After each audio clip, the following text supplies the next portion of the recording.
Hello everyone and welcome to this tutorial. We're going to be painting some ice cream. I mean, who's never in the mood for a nice little soft serve, right? In my house we eat more ice cream in the winter than in the summer. I don't know why, it just works out that way. I guess the ice cream doesn't melt as quickly in the winter. But it doesn't matter what season of the year, it's always nice to have a sweet treat. And I thought this is a beautiful, inspirational little image, and you can find the link to this image. It's on my Pinterest board. You can download it and print it out for yourself and then use it as a reference to paint along with me. The whole idea is for this just to be an exercise to work with our watercolor and to enjoy the art of painting in watercolor. So go ahead and do that and print out your reference material. I've printed it out on an A4 size, and I'm going to be painting here in my watercolor journal. Now this is an A3 size, so I'm going to be painting on the right hand side of this page, and then there's space open for another painting on the left. So you are welcome to print this out in the size that you want to do the exercise in. For example, you can print it out on an A5 size and do a smaller exercise, or you can print it out on an A3 and go for the big one. So which one ever tickles your fancy, do join me and let's paint some ice cream. Right. So I'm going to make this very easy, very beginner friendly. And the first thing I'm going to show you after you've printed out your reference material is how you can prepare this paper in order to trace this element on your paper. This cuts out the whole drawing scenario, because I know as a beginner drawing can also be challenging. And if you maybe in a self-taught sort of scenario like me, I do challenge myself every now and again to try and draw things, but they always come out a little bit elongated. So I want to relax my brain and really enjoy the watercolor and not stress so much about proportions and all of the details that's in this little ice cream treat. There's a lot of detail to capture in there, and if you capture it correctly, it will just bring you so much joy. Okay, so if you've printed it out on normal office printing paper, you can turn it around and you can use graphite powder, you can use an ordinary pencil. I suggest maybe an HB or maybe even a B. It's just a bit softer so it can fill the space quicker. You also get these graphite sticks. Now this is a 6B graphite stick. And all you're going to do is you are basically just going to color in the entire back of your reference material. So go ahead and get that graphite on there. This is going to be fun. I just turn my paper every now and again just to make sure that I get graphite everywhere. Just be mindful of your watercolor paper and your fingers, because it will transfer. But if it gets on your paper, it's not the end of the world. Graphite can be erased with an eraser, so don't stress. Right, let's see. Yes, all the way to the top. We've got enough graphite on here now. It doesn't have to be black. It just has to have enough graphite that if you draw it on the other side or copy it, trace it on the other side, then that line will transfer to your paper. Right. So now we've got a nice layer of graphite on the back of our reference material. I'm just going to bring a little bit of a masking tape here. I'm going to put my drawing aside for now. And let's first prepare our paper by just sticking down some masking tape. Now you don't have to do this bit, but I find we're going to be doing a background wash for this painting. And I like it when there's a nice, crisp, clean edge all the way around the painting. It just makes it look so much prettier. So I just use masking tape, and I'm just going to tape the edges like so.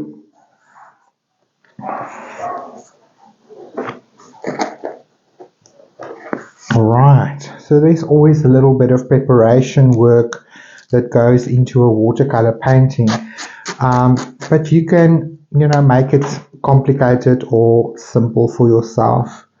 I know some days I'm not always in the mood for all the preparation that goes into the watercolor paintings. I just want to get into it and enjoy it.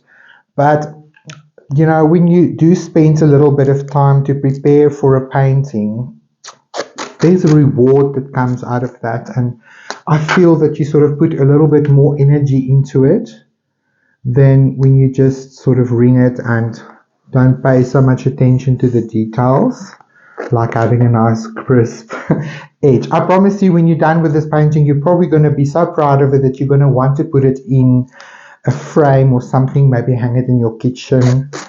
So why not go ahead then and make sure that it's ready to put in a frame.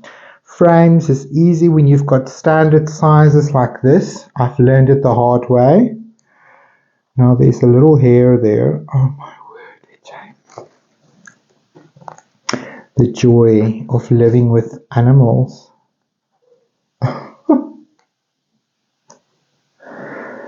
Never mind, I think that one is bent over. As long as it's not in the painting. Because watercolor tends to want to accumulate around any debris that's on your paper. That's why I'm constantly brushing it away. I just came back from the hair salon, so there's probably some hair on my clothing. It's just part of the joy of being a hairstylist. I mean, really. There we go. Okay, so that was pretty painless, quick and easy. Now always just make sure that you really press down your printer's tape, listen to me, your masking tape or your washi tape, whatever you decide to use, so that when you start your wash, then it doesn't seep under your tape. That has happened a number of times with me during the World Watercolor Month. And if you haven't checked out my videos yet, do go to my playlist. I will add a link to this video. You can check out all of the videos I did for World Watercolor Month. And then also do check out the Watercolor for Beginner class that's also available to you patrons. There's a few special episodes in there that I've created exclusively for my paying tier. And I really want you guys to excel and enjoy the watercolor and understand the medium that you are working in. So it's important to work through those lessons and just familiarize yourself with the do's and don'ts in watercolor, and also just get into what will work best for you, what technique to choose, and how that really happens. So now that we have taped down our paper, we can bring forth our beautiful reference material. And I'm just going to make sure that I'm nice in the middle. Yes, right here. You can go a little bit higher because there might be shadow details on the side. At the bottom, it's straight. Okay. So I also like to just put a little bit of masking tape and just stick this reference material down so that if it moves, so that it doesn't move. That's the bottom line. I don't want it to move, and sometimes you want to flip it open to see if you've captured all the lines, and then it might move. So just stick it down so that you have a secure page on your watercolor paper. And now let the drawing begin, because all we do is we trace basically the details So just go for the outlines and press down fairly hard so that your graphite, I'm going to flip this open, transfers. Can you see nicely? So we just want to have a beautiful basic outline. So I sort of make sure that my pencil isn't too sharp.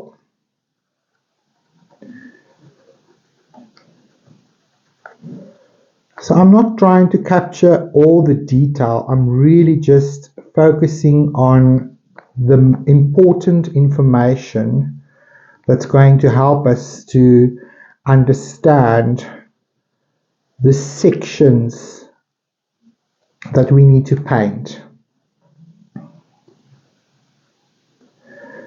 And it's these details that's going to add to the beautiful drama of our painting. I think my pencil is too blunt. I think it can do with a little bit of a sharpening. Right, so pay close attention. I'm just going to move everything out of my way. Everything is in my way today for this drawing. Like there's an important information section. Anything that you think is important to note, line-wise, in your painting. Especially the fine, minor little lines that sometimes can be so rewarding. Right. I sort of take it one section at a time, and that way I'm sure that I've captured the important information, like these little areas inside the ice cream that glows like that. Do take special note of that.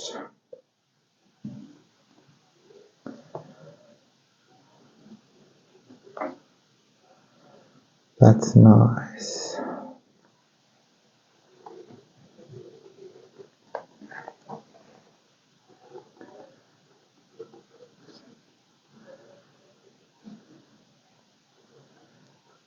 Beautiful. Like there's a nice little area that I want to make sure is represented in the drawing. I apologize for any noises that you guys are hearing. My neighbor is doing some kind of upgrade to his home, and I have a pocket of time this afternoon to begin this tutorial, and I didn't plan to listen to grinding and metal work outside. So I apologize if it comes across in the video. I will try to edit it out so that it's not annoying. So maybe I have to just continue talking so that the microphone picks up my voice rather than the grinding of the grinder outside. So there's a massive cold front coming in to my town. The wind is starting to blow outside. It is August, but even though we are moving towards spring, the contrast is so interesting. And tomorrow they say it will rain, and it will probably, there's areas that's gonna get some snow. So I'm glad I have this opportunity now before the ice cold hits us. So I think with this sort of waffle shape, I think it's best to just draw sort of the inside of these squares and leave the negative spaces open, because then they will be represented when we paint.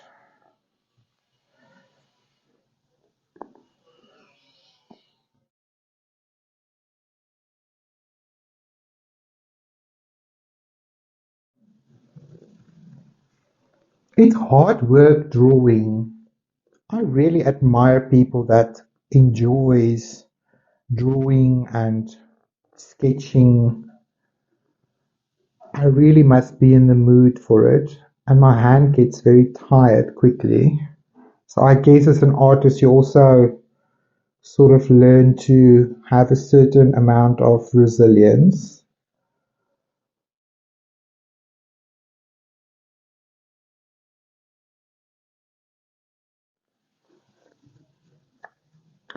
And that's when I start to rush. So I must take a deep breath and remind myself that there's no point in rushing. Just enjoy the moment, be mindful, and follow the lines, especially if there's like a little detail, like this little bubble there. I mean, you can oversimplify it and say, okay, you're not going to worry about too much detail, but later when you get into the painting, it's going to be fun to capture these little moments. So I'm just going to represent it here with a bit of a line. And if I lose my place, then I sort of just turn my head to the side to just see the graphite shine a little bit. Then I'm like, okay, here we are. That's where I am.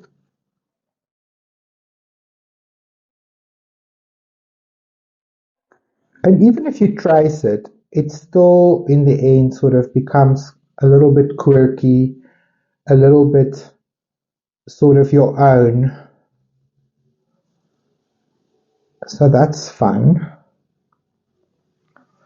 Oh, and now I'm hot. I think I must take some clothing off.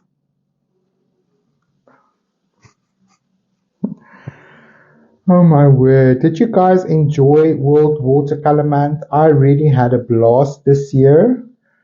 I'm not always in the mood for prompts and challenges like that, but sometimes it's fun to just go along and see what's happening and how that can maybe contribute towards your creativity and growth as an artist. So that's really cool. I think I've mentioned the most important sort of things here. I'm just going to go over some of these little gaps that's here because they're going to add to the charm of the piece. So I just want to note where these are. That line stops there because it sort of becomes a smooth piece of ice cream. There is a shadow and a highlight that's important to take note of. Now already with the outline that we've done on this reference material, it's like we've compartmentalized all of these shades and shapes that's happening in the ice cream. And you can already see where your highlights are standing out, which sections will be the lightest, and also which sections have a lot of shadow and depth. And do pay special attention to these sort of openings between the ice cream where beautiful light is shining forth from the ice cream. So it's going to really just make it look more cloudy and fluffy and lick worthy. Alrighty, so when you think you've captured all of the lines, I will go ahead and also sort of just place my shadow, and we will soften that when we paint it. And then just go ahead and take your reference material to the side and just see if you've captured everything the way you want to. Now my pencil slid to the side there a little bit, so I don't want a bump on the left hand side there. And this is one of those kneading erasers. So we're just going to go ahead and remove any carbon and soften maybe this shadow line because it's very diffused in the reference material, so we don't want to see a major line over there. We want it to blend softly, but it's soft enough so I know exactly where that shadow is going to land. And it also looks like this general area below the ice cream is also a little bit darker, so just take note. All right, so I guess that's step one done for this tutorial. So go ahead, print out your reference material, prepare your paper, carbonize the back, copy it onto your watercolor paper. And then when I see you again, we're going to talk a little bit about color mixes and practicing to mix colors that's very neutral. And I think that's the big challenge in this painting. There's lots of neutrals in here, and to make it look alive and playing with the light and the shadow is what's going to make this a magical piece to do. So get that sorted, and then when I see you next, we will get into that. So I'll see you soon. Bye bye for now.